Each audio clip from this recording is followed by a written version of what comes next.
Students, आज हम NCERT math standard 10th का जो है चैप्टर 6 का थियरम 6.1 और थियरम 6.2 सॉल्व करेंगे।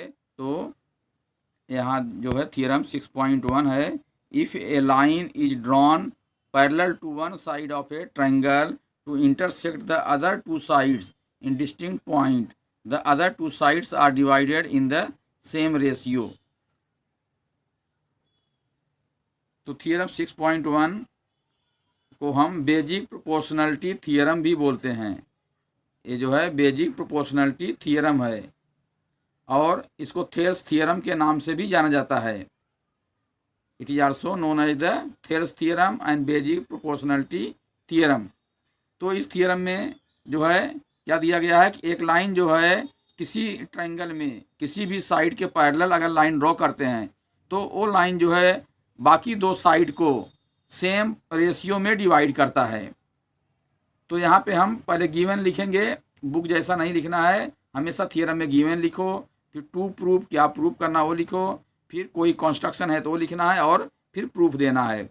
तो गिवन में क्या आएगा, a triangle A B C in which a line D E parallel to side B C intersect A B at D and A C at E. तो यहाँ पे ट्रायंगल जो है ए बी सी और ये लाइन जो है डी ई बी सी के पैरेलल ड्रॉ किया है, ये जो है इंटरसेक्ट कर रहा है अब ये ए बी लाइन को डी पर और ए सी लाइन को ई पर। तो इसके लिए पहले हमें कुछ कंस्ट्रक्शन करना होगा। इसके लिए जो है हम क्या करेंगे, join B E and C D, ये लाइन जो है ज्वाइन कर देना, एक कंस्ट्रक्शन, इसलिए हम इसको डॉटेड लाइन से शो करेंगे। और फिर जो है ए बी के ऊपर ई से परपेंडिकुलर ड्रॉ करना है और डी से जो है ए सी के ऊपर परपेंडिकुलर ड्रॉ करना है। ये परपेंडिकुलर है इन दोनों पे। तो join B E and C D construction में हो गया। And now draw D M perpendicular A C and E N perpendicular A B. तो अभी हम प्रूफ लिखेंगे। तो परपेंडिकुलर हमने किस लिए ड्रॉ किया है, हम इसको एरिया ऑफ ट्रायंगल के फॉर्मूले से प्रूफ करेंगे। इसलिए जो है since area of triangle equal to होता है हाफ बेस इंटू हाइट, तो हमारा जो परपेंडिकुलर है वो होगा जो है हाइट उस साइड पर। इसलिए अभी जो है area of triangle A D E इस ट्रायंगल का एरिया, इस ट्रायंगल का area divide by area of B D E. तो area of A D E and area of B D E, इसका रेशियो इक्वल टू क्या होगा, area of A D E क्या होगा, half base into height, means half into base क्या लेंगे इसका A D, तो परपेंडिकुलर इसकी हाइट होगी ई एन, तो A D into E N. Similarly area B D equal to half into base, base इसका क्या लेंगे हम डी बी, और हाइट क्या होगा इसका, इस ट्रायंगल के लिए भी हाइट जो है यही होगा ई एन। तो यहाँ पे D B into E N cancel out, half half cancel out, so it will be equal to A D upon D B. ये हमारा हुआ इक्वेशन नंबर 1। इसी तरह area of A D E divide by area of D E C, इस triangle का area. तो इसका area find करेंगे तो ये भी इक्वल होगा हाफ इंटू, अभी ए डी ई का जो है हम दूसरा साइड लेंगे ए ई और परपेंडिकुलर इसका होगा D M, A E into D M divide by area D E C होगा ए हाफ, इसका साइड होगा ई सी और इस पर परपेंडिकुलर जो है यही होगा डी एम, तो E C into D M, ये कैंसिल आउट हुआ D M and half half, तो ए भी होगा equal to A E upon E C, equation number 2। तो now triangle B D E and triangle D E C, triangle B D E and D E C, both the triangles are on the same base D E पे बना है and between the same parallel D E and B C. तो 9th standard में पढ़ चुके हैं आप कि कोई दो ट्रायंगल अगर सेम बेस पर बना हो और सेम पैरेलल के बीच हो तो क्या होता है, उसका एरिया इक्वल होता है। So the area of B D E equal to area of D E C, तो एरिया बी डी ई और डी ई सी इक्वल है, इसलिए ये पूरा रेशियो ही इक्वल होगा, क्योंकि ऊपर जो है ए डी ई एरिया दोनों में सेम है और ये दोनों भी सेम होगा, इसलिए क्या हो गया, ये इक्वल हुआ। इसलिए क्या होगा, from equation 1, 2 and 3 we have A D upon D B equal to A E upon E C. तो लेफ्ट हैंड साइड इक्वल है, इसलिए राइट हैंड साइड भी हमारा इक्वल होगा, A D upon D B equal to A E upon E C, hence proved. तो this is the basic proportionality theorem. तो यहाँ पे देखिए अभी, तो ये क्या है, A D upon D B equal to हुआ A E upon E C, means जो है करस्पॉन्डिंग जो है पार्ट जो है उनका रेशियो क्या है, सेम है, मीन्स ए डी ई जो है ये दोनों साइड को सेम रेशियो में डिवाइड कर रहा है। बेसिक प्रोपोर्शनलिटी थ्योरम है, इसका यूज हम जो है एक्सरसाइज 6.2 में करेंगे। जो है कोरोलरी हम फाइंड करते हैं, तो here adding 1 on both sides, यहाँ पे दोनों साइड पे 1 ऐड कर दीजिए, A D upon D B plus 1 equal to A E upon E C plus 1। Same number दोनों साइड ऐड करने पे क्या होता है, इक्वेशन सेम रहता है, इसलिए यहाँ पे कोई चेंज नहीं है। इसलिए अभी इसको एलसीएम लेंगे तो क्या होगा, A D plus D B upon D B equal to A E plus E C upon E C. तो A D plus D B equal to क्या हुआ हमारा ए बी। इसी तरह A E plus E C equal to A C, तो ये हो गया हमारा A B upon D B equal to A C upon E C. And इसका रेसिप्रोकल कर देंगे तो होगा हमारा D B upon A B equal to E C upon A C, means कोई भी एक part divide by total equal to उसका भी same corresponding part divide by total. Similarly नीचे का जो है सेकंड पार्ट लेंगे अगर, तो हम क्या होगा, ये A D upon A B equal to A E upon A सी।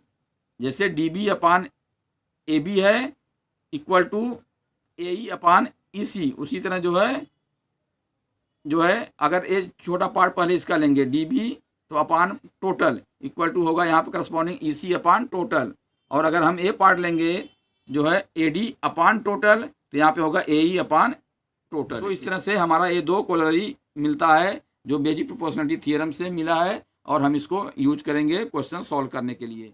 अभी जो है थ्योरम 6.2 क्या है, if a line divides any two sides of a triangle in the same ratio then the line is parallel to the third side. तो ये हमारा क्या है, थ्योरम 6.1 का रेसिप्रोकल है, उसका उल्टा है, इसलिए हम इसको कहते हैं कन्वर्स ऑफ बीपीटी, मीन्स इसका बीपीटी का अपोजिट।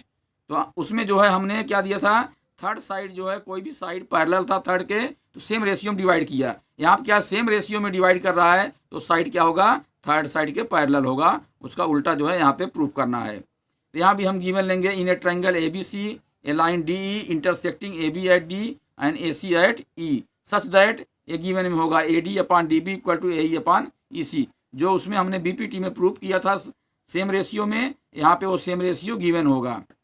तो टू प्रूफ हमें करना है D E parallel B C. तो अभी यहाँ पे जो है क्या करेंगे कि कोई भी सपोज कर लो यहाँ पे कि कोई पॉइंट दूसरा ई डैश है जो कि पैरेलल बी सी के नहीं होगा अगर डी ई डैश, तो in triangle A B C D E suppose करो कि not parallel to B C, ये जो डी ई है बी सी के पैरेलल नहीं है, और दूसरा कोई पॉइंट ए सी पर ई डैश है तो डी ई डैश जो है वो पैरेलल है, ऐसा हम यहाँ पे सपोज करेंगे। तो now draw D E dash parallel B C. D को हमने पैरेलल सपोज नहीं किया कि डी जो है पैरेलल नहीं है, डी ई डैश जो है पैरेलल है, तो then by B P T parallel अगर है डी ई डैश तो क्या होगा, वो जो है सेम रेशियो में डिवाइड करेगा, इसलिए क्या होगा A D upon D B equal to A E dash upon E dash C, and A D upon D B equal to जो है ए गिवन है ए ई अपान ई सी, ए गिवन है, हमने दूसरा लिया पैरेलल ई डैश का तो डी ई डैश को उसको दिखाया तो उससे बीपीटी से हमें मिल गया A D upon D B equal to A E dash upon E dash C. तो from equation 1 and 2 left hand side same है इसलिए राइट हैंड इक्वल होगा, इसलिए क्या होगा कि A E upon E C equal to A E dash upon E dash C. अभी हम दोनों साइड +1 करेंगे, एडिंग 1 ऑन बोथ साइड, तो यहाँ पे हमें मिलेगा A E upon E C +1 equal to A E dash upon E dash C +1 करेंगे तो एलसीएम लेके मिलेगा हमें A E plus E C upon E C equal to A E dash plus E dash C upon E dash C. तो A E plus E C equal to क्या है हमारा ए C, तो ए C upon E C equal to यहाँ पे A E dash plus E dash C, A भी हमारा होगा ए सी, तो ए C upon E dash C. तो यहाँ पे जो है न्यूमरेटर दोनों का सेम है इसलिए क्या होगा डिनोमिनेटर सेम होगा, इसलिए E C equal to E dash C. तो E C equal to E dash C तभी हो सकता है जबकि दोनों point E dash and E दोनों कोइंसाइड करें। तो so point E and E dash coincide, that is D E dash coincide with D E. तो डी ई डैश और डी ई सेम होगा, इसलिए क्या होगा, D E dash parallel B C. तो D E dash parallel B C है, इसलिए क्या होगा, D E parallel B C. तो हेंस प्रूव्ड, ये हमने प्रूव किया। अगर सेम रेशियो में डिवाइड कर रहा है तो वो साइड जो होगा थर्ड साइड के पैरेलल होगा। तो D E parallel B C. ये हमारा है converse of B P T. तो इन दो थियरम पे जो है बेस्ड जो है क्वेश्चन एक्सरसाइज 6.2 के हैं, उसको हम नेक्स्ट वीडियो में सॉल्व करेंगे।